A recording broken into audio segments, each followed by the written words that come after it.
আজ সকাল সকাল বেরিয়ে পড়লাম নেহেরু প্ল্যানেটোরিয়ামের উদ্দেশ্যে।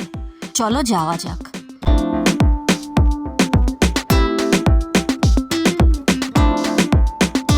টিকিটটা কাটা হয়েছিল এসি লোকাল, কিন্তু আজ সানডে থাকার কারণে মেগা ব্লক থাকে, তো যারা ওয়েট না করে ফার্স্ট ক্লাস ধরে বেরিয়ে পড়লাম। টিকিটের দামটা ওই মোটামুটি 105 টাকা নিয়েছিল। যদি তুমি ফার্স্ট ক্লাস নিতে তাহলে ওই 80 থেকে 90 নেয়। তো নেহেরু প্ল্যানেটোরিয়াম যেতে গেলে যেটা সবথেকে কাছের স্টেশন হলো সেটা বাইকলা। তোমরা চাইলে ছত্রপতি শিবাজি টার্মিনাসে নেমেও যেতে পারো, কিন্তু আমি রেকমেন্ড করব যে পাশের যেটা সবথেকে কাছের স্টেশন বাইকলা, সেখানটায় নেমেই তোমরা যাও। অবশেষে আমরা পৌঁছে গেলাম স্টেশনে।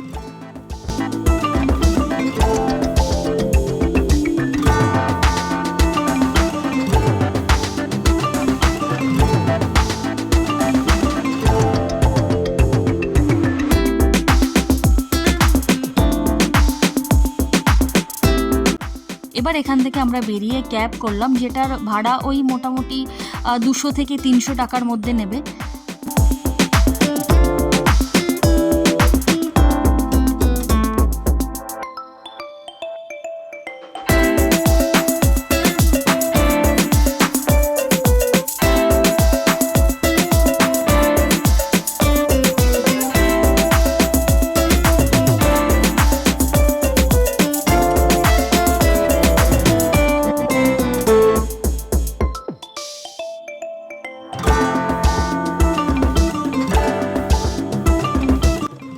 অবশেষে আমরা পৌঁছালাম নেহেরু প্ল্যানেটোরিয়ামে। টিকিট কিন্তু আগে থেকেই করা ছিল না, আমরা এখানে এসেই করলাম।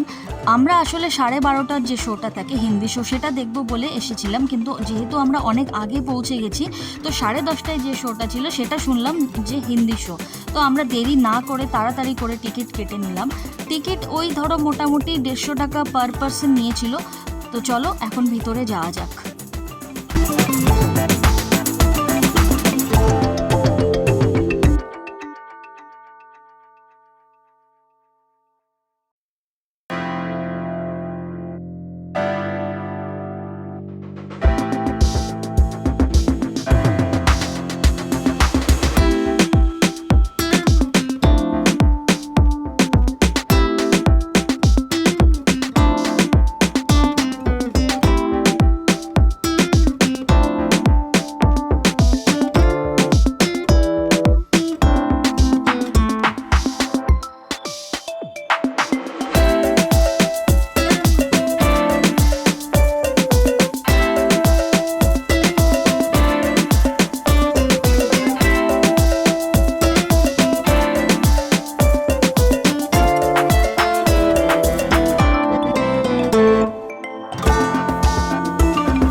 এখানে কিন্তু ভিডিও করা অ্যালাউড না, তো সেই জন্য আমি এখানেই আমার ভিডিওটাকে বন্ধ করে দেব। চলো পরে দেখা হচ্ছে।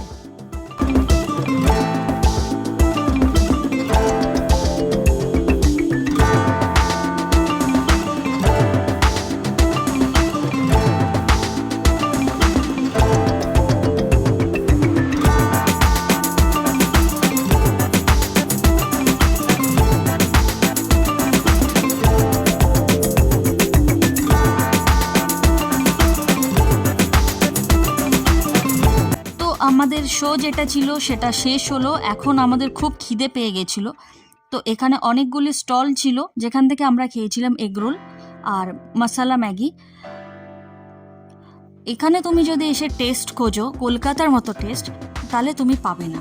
তো যেটা আছে সেটাকেই তোমাকে সন্তুষ্ট থাকতে হবে। মোটামুটি ঠিকঠাক ছিল আমার কাছে এগরোলটা, বাট আমি বলবো কলকাতার এগরোলটা কিন্তু এর থেকে অনেক বেশি ভালো।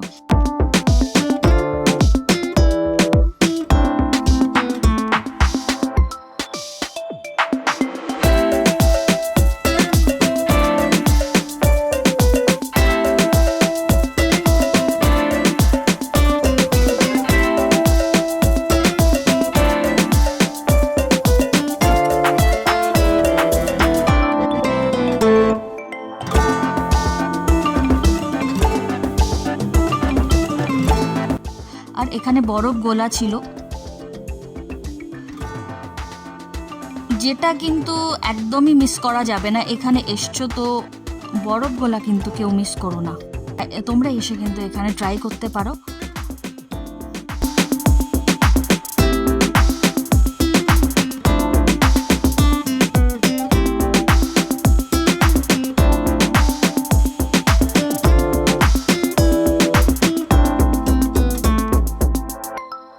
তারপরে এখান থেকে আমরা যাব মিউজিয়াম, যেটা কিন্তু এর পাশেই আছে।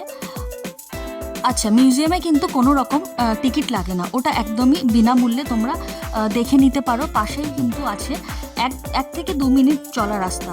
আর ঠিক একই রকমভাবে ওখানেও কিন্তু ভিডিও ক্যামেরা অ্যালাউড না।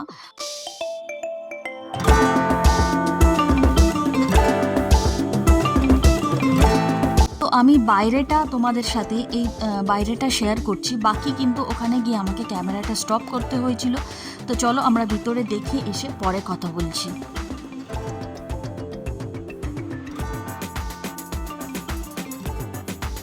ওই 1-2 ঘন্টা মতো এখানে আমরা থেকেছিলাম, 1-2 ঘন্টা মতো দেখতে সময় লেগেছিল, সবগুলো ঘুরে ঘুরে দেখতে। তারপরে আমাদের অসম্ভব খিদে পেয়েছিল, আর এখানে আমরা নিয়েছিলাম চিকেন প্যাটিস ছিল। এখানে ভিতরেই তুমি রেস্টুরেন্ট পেয়ে যাবে, যেখান থেকে তুমি খাবার কিনে খেতে পারো। আর আমরা সাথে নিয়েছিলাম আইসক্রিম। তো এই সমস্ত খেয়ে এবার আমরা বেরোবো মারিন ড্রাইভের উদ্দেশ্যে। বাকি সময়টা ওখানেই কাটানোর ইচ্ছা। তো চলো যাওয়া যাক। আর এখানে বেরিয়েই তুমি কিন্তু ট্যাক্সি স্ট্যান্ড থেকে ট্যাক্সি পেয়ে যাবে। তাছাড়া যদি তুমি ট্যাক্সি নিতে না চাও তো ক্যাব বুক করে নিতে পারো। ক্যাব কিন্তু ট্যাক্সির তুলনায় একটু সস্তা পড়ে, ওটা তুমি প্রাইসটা একটু ভেরিফাই করে নিও। ওই ধরো মোটামুটি 200 থেকে 300-র ভিতরেই থাকে। তো যাই হোক, এখন আমরা বেরিয়ে পড়লাম মারিন ড্রাইভের উদ্দেশ্যে।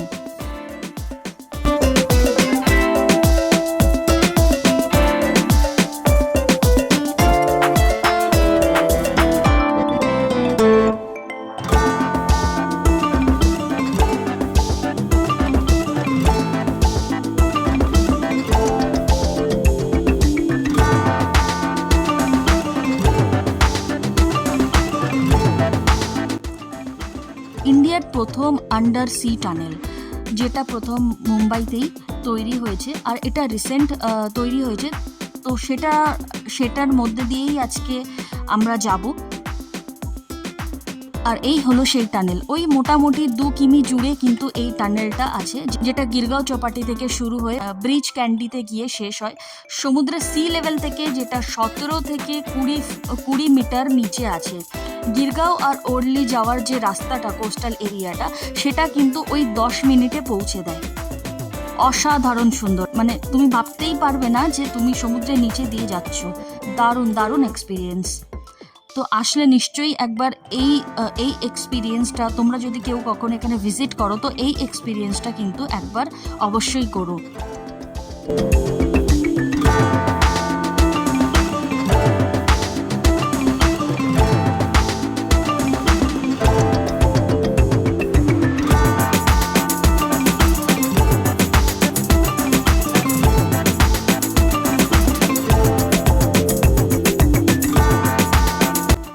অবশেষে আমরা পৌঁছালাম মারিন ড্রাইভ। চলো, মারিন ড্রাইভের এখানে কিন্তু এসেই আগে আমরা একটু ওয়াংখেড়ে স্টেডিয়ামটা দেখতে এলাম, যেটা ওই হাঁটা রাস্তা 5 থেকে 7 মিনিট লাগে। তো তোমরা যদি মনে করো যে এর ভিতরে ঢুকবে, সেটা কিন্তু হবে না। কেন, এখানে যদি তোমার কাছে ভিআইপি অ্যাক্সেস থাকে তাহলেই ঢুকতে পারবে। আর যদি খেলা চলছে তো সেটার যদি কোনো টিকিট থাকে তো তোমরা ঢুকতে পারো। আদারওয়াইজ এত দূর যখন আসছো তো আমি সাজেস্ট করব একবার বাইরে থেকেই না হয় ওয়াংখেড়ে স্টেডিয়ামটা দেখে নিও। ভিতরে প্লিজ ভিতরে ঢুকতে পারো আর না পারো, বাইরে থেকে কিন্তু নিশ্চয়ই দেখা যায় একটা ফটো কিন্তু তুলে রাখাই যায়। তো আমরা এখানে ঘুরে টুরে অবশেষে আমরা গিয়ে এবার বাকি সময়টা কিন্তু কাটাবো মারিন ড্রাইভে।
তো এখন রিল্যাক্স করার সময়, আমার সঙ্গে তোমরাও উপভোগ করো মারিন ড্রাইভের এই অসম্ভব সুন্দর প্রাকৃতিক দৃশ্যটা।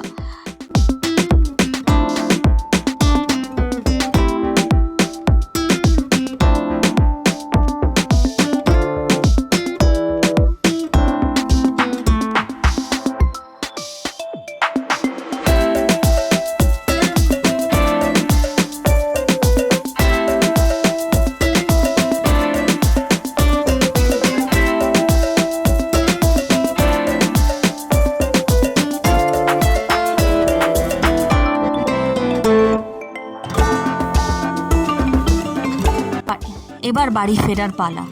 এখন সোজা আমরা যাব ছত্রপতি শিবাজি টার্মিনাস, যেখান থেকে আমাদের রিটার্ন টিকিট আমরা আসার সময় করে নিয়েছিলাম।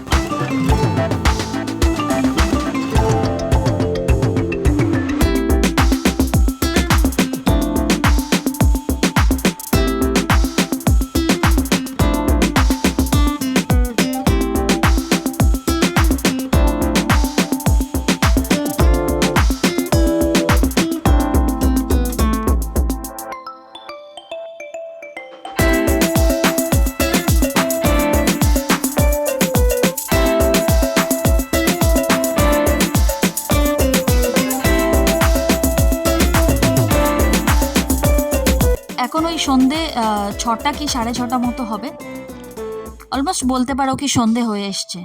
আর এই হলো সেই বিখ্যাত ছত্রপতি শিবাজি টার্মিনাস।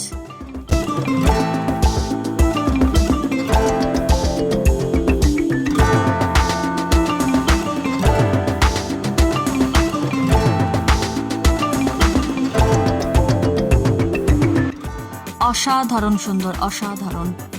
রাতের বেলার সৌন্দর্য কিন্তু অনেক বেশি আকর্ষণীয়। তো আমি সাজেস্ট করব তোমরা একবার রাতে এসে এখানে ভিজিট করো, তাহলে কিন্তু এই অসম্ভব সুন্দর দৃশ্যটা তোমরা দেখতে পাবে। আর যদি ক্যামেরা বন্দি করতে চাও তাহলে নিশ্চয়ই করতে পারো। তো চলো, আজকের মতো আমার এই ভিডিও আমি এখানেই শেষ করছি। দেখা হবে আবার কোনো নতুন ভিডিওতে।